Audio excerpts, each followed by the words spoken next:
മോദിയെ കാറ്റിൽ പറത്തി സഖ്യകക്ഷി നേതാവ്. മോദി നിങ്ങളുടെ 400 സീറ്റാണ് ഇതിനെല്ലാം കാരണമെന്ന് ഉറക്കെ വിളിച്ചു പറഞ്ഞുകൊണ്ടാണ് ഈ അട്ടിപ്പായിക്കൽ.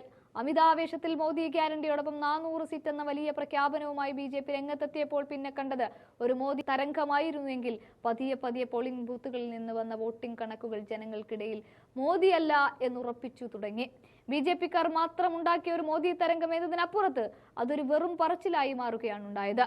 400 സീറ്റ് എന്ന ബി.ജെ.പി പ്രചാരണം ന്യൂനപക്ഷ പിന്നാക്ക വിഭാഗങ്ങൾക്കിടയിൽ ആശങ്കയുണ്ടാക്കിയെന്നും മഹാരാഷ്ട്രയിൽ എൻ.ഡി.എ സഖ്യത്തിന്റെ വിജയത്തെ ബാധിക്കുമെന്നും സഖ്യകക്ഷിയായ എൻ.സി.പി അജിത് പവാർ വിഭാഗം നേതാവും മന്ത്രിയുമായ ഛഗൻ ഭുജ്ബാൽ തുറന്നടിക്കുക കൂടി ചെയ്തതോടെ കാര്യങ്ങൾ പിന്നെയും ബി.ജെ.പിയുടെ കയ്യിൽ നിന്നും ഊർന്നങ്ങനെ പോവുകയാണ്.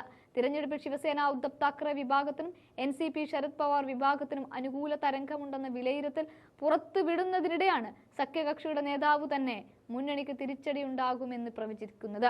ലോക്സഭാ തെരഞ്ഞെടുപ്പിൽ അജിത് പവാർ വിഭാഗത്തിന് 4 സീറ്റുകൾ മാത്രമാണ് ബി.ജെ.പി നൽകിയത്. ഇതിലുള്ള അതൃപ്തിയും പാർട്ടി യോഗത്തിൽ നിന്ന് ഉയരുന്നുണ്ട്. നിയമസഭാ തെരഞ്ഞെടുപ്പിൽ 80-ലധികം സീറ്റുകൾ ആവശ്യപ്പെടാനും അജിത് പവാർ വിഭാഗം തീരുമാനിച്ചിട്ടുമുണ്ട്. ഇതിലുള്ള അതൃപ്തിയും പാർട്ടി യോഗങ്ങളിൽ ഉയരുകയാണ്.